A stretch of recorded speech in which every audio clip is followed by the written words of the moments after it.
Bonjour chers auditeurs, bienvenue sur Méditons Ensemble, l'émission en ligne du lundi au vendredi avec le pasteur Rodrigue Decage.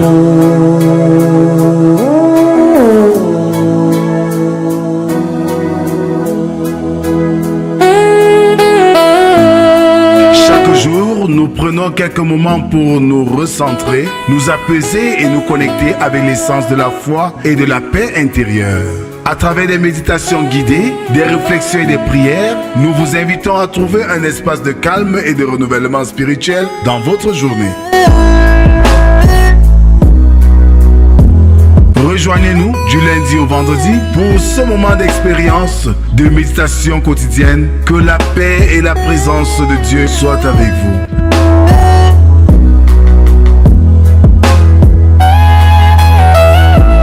Le pasteur Rodrigue Decage et son équipe vous souhaitent une belle méditation. Alors, bien-aimés dans le Seigneur, bonjour. Nous sommes aujourd'hui le mercredi 10 septembre 2025. Bonjour Brel. Bonjour papa. Eric Emmanuel Smith disait, ce n'est pas le désert qui empêche d'entrer dans la promesse, mais le cœur sans foi. Alors, un cœur sans foi peut nous conduire à notre perte. Adorons notre Dieu ce matin avec le Alléluia du culte d'enfant, numéro 24.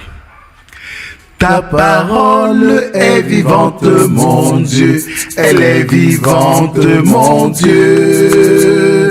Ta parole est vivante, mon Dieu, elle est vivante, mon Dieu.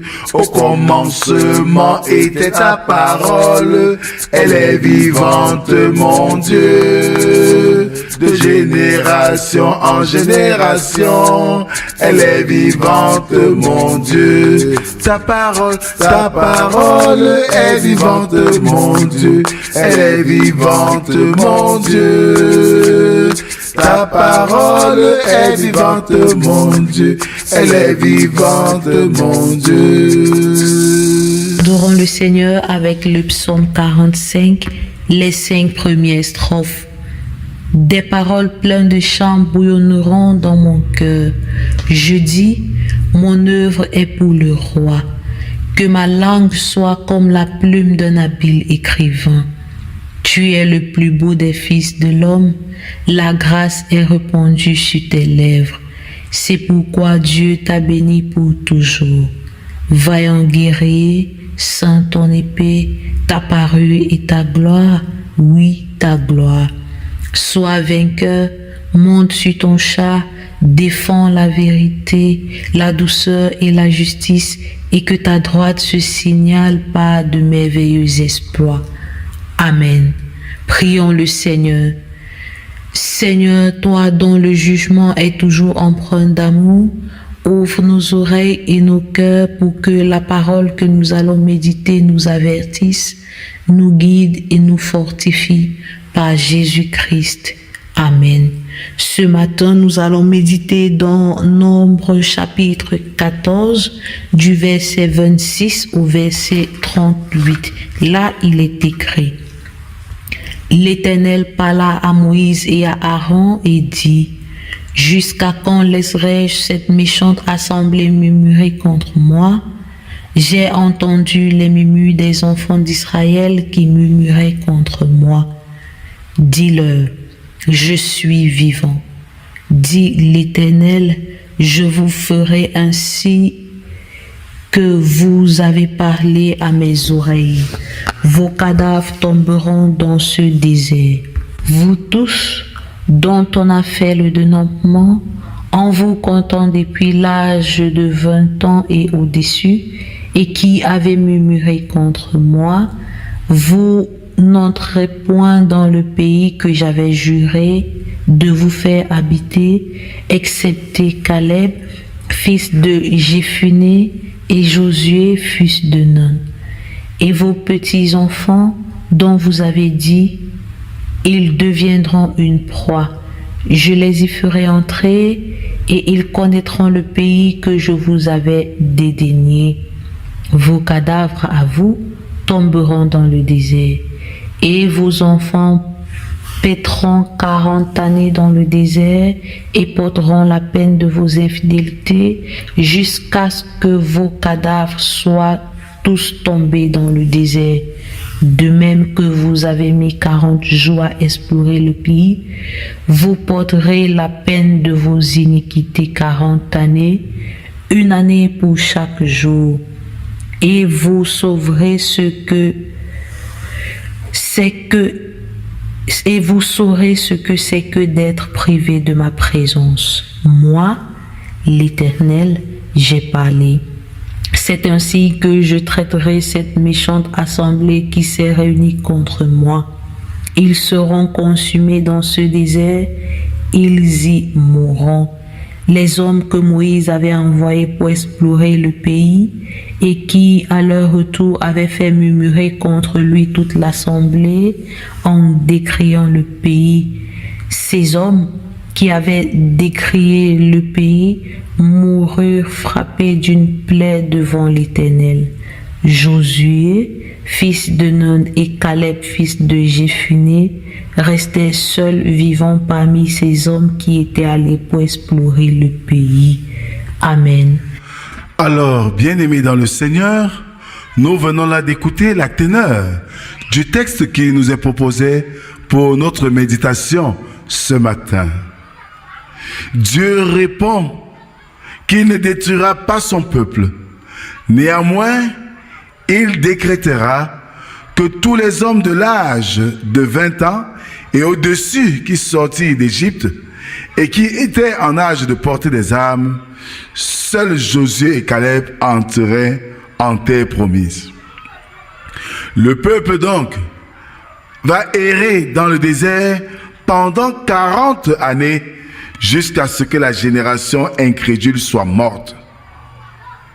Voilà comment Dieu décide de se faire justice face aux outrages de son peuple.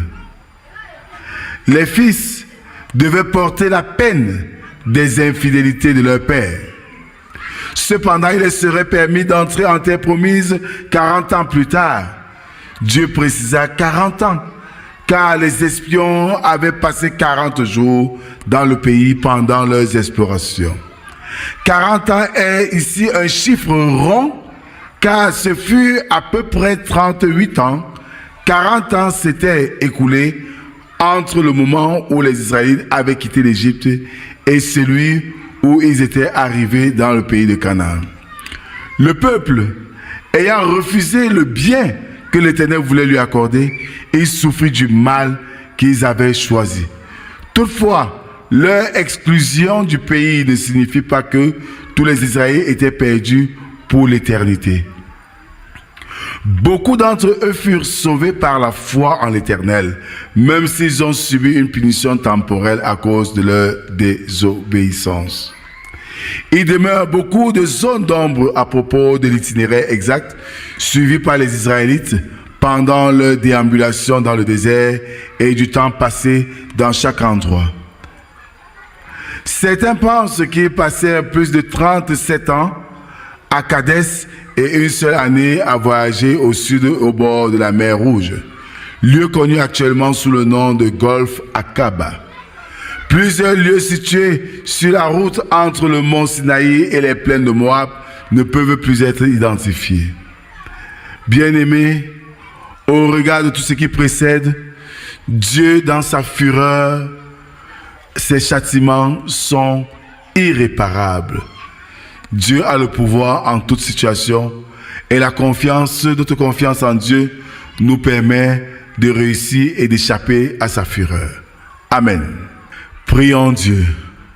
Éternel notre Dieu, grand roi, nous voici rassemblés devant toi ce matin pour quémander tes grâces et tes bénédictions, pour quémander ta paix dans notre pays, le Cameroun, pour quémander ton amour au milieu de nous. Après l'écoute de ta parole, Seigneur, tu nous invites à te faire confiance et à ne point t'irriter. Et pour cela, nous devons veiller à ce que nos langues disent et nous devons veiller à notre conduite. Viens Seigneur nous assister au cours de cette journée et que ton esprit nous guide dans tout ce que nous aurons à faire. C'est au nom de Jésus-Christ, ton Fils, que nous t'avons ainsi prié, lui qui nous a appris à te dire: Notre Père qui es aux cieux, que ton nom soit sanctifié, que ton règne vienne, que ta volonté soit faite sur la terre comme au ciel. Donne-nous aujourd'hui notre pain de ce jour. Pardonne nos offenses, comme nous pardonnons aussi à ceux qui nous ont offensés. Ne nous soumets pas en tentation, mais délivre-nous du mal, car c'est à toi qu'appartiennent le règne, la puissance et la gloire pour les siècles des siècles. Amen. En guise d'exhortation, bien-aimés, restons accrochés à Dieu, faisons-lui confiance en toutes choses et sachons que chaque fois que nous allons irriter notre Dieu, il pourra nous châtier et ses punitions sont souvent terribles. Que la grâce, la paix et l'amour de Dieu soient et demeurent sur chacun d'entre nous, au nom du Père, du Fils et du Saint-Esprit, un seul Dieu éternellement béni. Shalom, shalom, shalom. Shalom Brel. Shalom papa, shalom à tous et bonne journée. Ta parole est vivante, mon Dieu, elle est vivante, mon Dieu. Ta parole est vivante, mon Dieu, elle est vivante, mon Dieu.